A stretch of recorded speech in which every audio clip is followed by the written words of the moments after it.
राज्यामधील सत्ता स्थापनेसंदर्भात राजधानी दिल्लीमध्ये खलबतं होणार आहे आणि देवेंद्र फडणवीस दिल्लीमध्ये दाखल झालेले आहेत। एकनाथ शिंदे सुद्धा दिल्लीला रवाना झाल्याची माहिती आहे। सकाळपासूनच अजित पवार सुद्धा दिल्लीमध्ये आहेत आणि रात्री 9 वाजता अमित शहांसोबत शिंदे, फडणवीस आणि अजितदारांची बैठक होणार आहे। अमित शहांसोबतच्या बैठकीत सत्ता स्थापनेसंदर्भात चर्चा होईल असं कळतंय।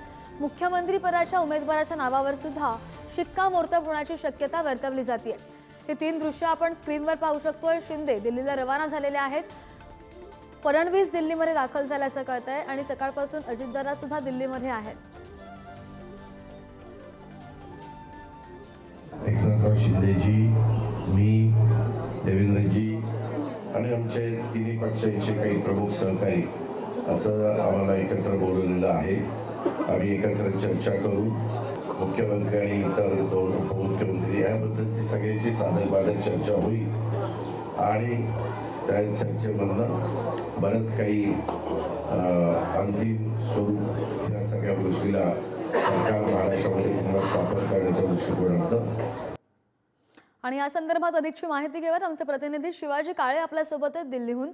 शिवाजी, आपण पाहतोय की अजित पवार सुद्धा दिल्लीमध्ये होते। सकाळी राष्ट्रवादी काँग्रेस कार्यालयामध्ये त्यांनी संवाद सुद्धा साधला कार्यकर्त्यांशी आणि त्यानंतर आता 9 वाजता शिंदे आणि फडणवीसांसोबत सुद्धा चर्चा व्हायचं कळतंय। काय नेमकं घडतंय दिल्लीमध्ये?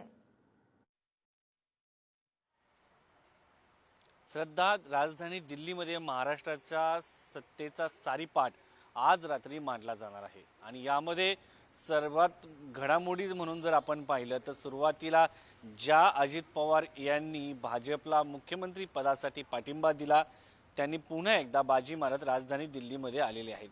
त्यांचं भाजपच्या केंद्रीय नेत्यांची काही गाठीभेटी घेण्याचं देखील मानस असल्याचं समजतंय। ते आज पोहोचले। त्यांनी राजधानी दिल्लीमध्ये पत्रकारांशी बातचीत केली, हिंदी, इंग्रजी, मराठी सर्व पत्रकारांशी बातचीत केली। त्यानंतर एक पत्रकार परिषद देखील घेतली।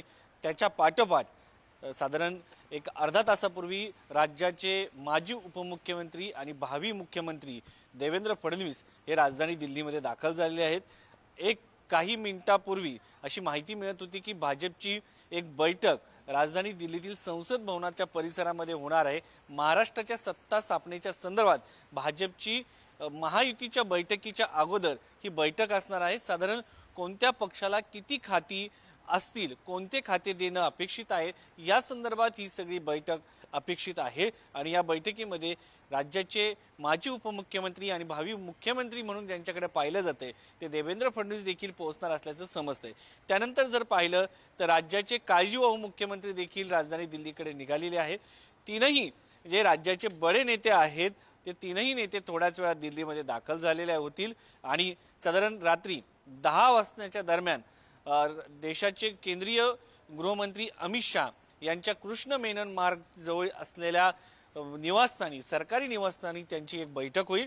या बैठकीमध्ये नक्की काय घडतंय याकडे मुद्द्यासूद आपण विचार करणं गरजेचं आहे। पहिला मुद्दा असणार आहे कोणत्या पक्षाला किती खाती मिळणार, दुसरा मुद्दा असणार आहे कोणत्या पक्षाला कोणतं खातं मिळणार, त्यानंतर साधारणपणे जर विचार केला तर मुख्यमंत्री पदासाठी कोणाचं नाव असणार हे आज जाहीर होणार का? कारण जर मुख्यमंत्री भाजपचा असेल तर या संदर्भामध्ये आज कुठलीही वाच्यता होणार नाही, कारण या संदर्भात भाजप उद्या एक निरीक्षकांची नियुक्ती करून ते राजधानी दिल्लीहून मुंबईकडे पाठवतील। ते सर्व आमदारांचा कानोसा घेतील आणि सर्व आमदारांचा कानोसा घेतल्यानंतर एका गटनेत्याची निवड ती केली जाईल आणि तोच भविष्यामध्ये महाराष्ट्राचा मुख्यमंत्री असणार। त्यामुळे महाराष्ट्राच्या मुख्यमंत्र्यांची निवड आज होते की नाही याबद्दल सांगशक्ता आहे। दुसरीकडे जर पाहिलं तर राष्ट्रवादी काँग्रेस सध्या जे आहे ती आक्रमक आणि राजनैतिक दृष्ट्या रणनीती योग्य पद्धतीने आखताना आपल्याला पाहायला मिळते। सगळ्यात महत्त्वाचं म्हणजे न मागता जसं 2014ला भाजपला पाठिंबा शरद पवार यांनी दिला होता त्याच पद्धतीने अजित पवार यांनी भाजपला पाठिंबा दिला। भाजपला पाठिंबा दिल्यामुळे एकनाथ शिंदे जे मुख्यमंत्रीच्या रेसमध्ये पुढे पाहायला मिळत होते त्यांची बार्गेनिंग पॉवर कमी झाली आणि भाजपचा मुख्यमंत्री पदाचा मार्ग मोकळा झाला। त्यानंतर मुख्यमंत्री एकनाथ शिंदे यांनी प्रेस देखील घेतली, आपल्याला पाहायला मिळालं।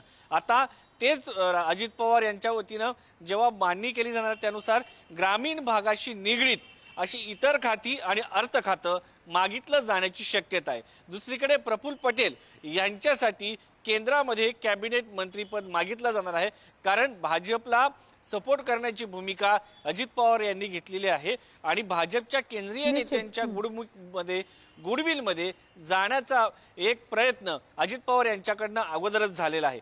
त्यामुळे जर आपण पाहिलं तर एकनाथ शिंदे आज त्यांची भूमिका काय मांडतात, त्याचबरोबर जातीय समीकरणानुसार जागा वाटप करताना कशा पद्धतीने तिन्ही नेते करतायत, जातीय समीकरण त्याचबरोबर प्रादेशिक समीकरण ही अत्यंत महत्त्वाची असणार आहे। कारण राज्यामध्ये भावी काळामध्ये भविष्यामध्ये जर विचार केला आपण तर मिनी विधानसभा म्हणून ज्या स्थानिक स्वराज्य संस्थांच्या निवडणुकीकडे पाहिलं जातं त्या निवडणुकींचं गणित देखील आजच्या या मंत्रिमंडळाच्या सारीपाटामध्ये असणार आहे। त्यामुळे निश्चित बरोबर आहे आणि बरेच मुद्दे आहेत आणि या संदर्भात सगळे ताजे अपडेट शिवाजी घेत राहू। धन्यवाद सविस्तर माहिती दिल्याबद्दल।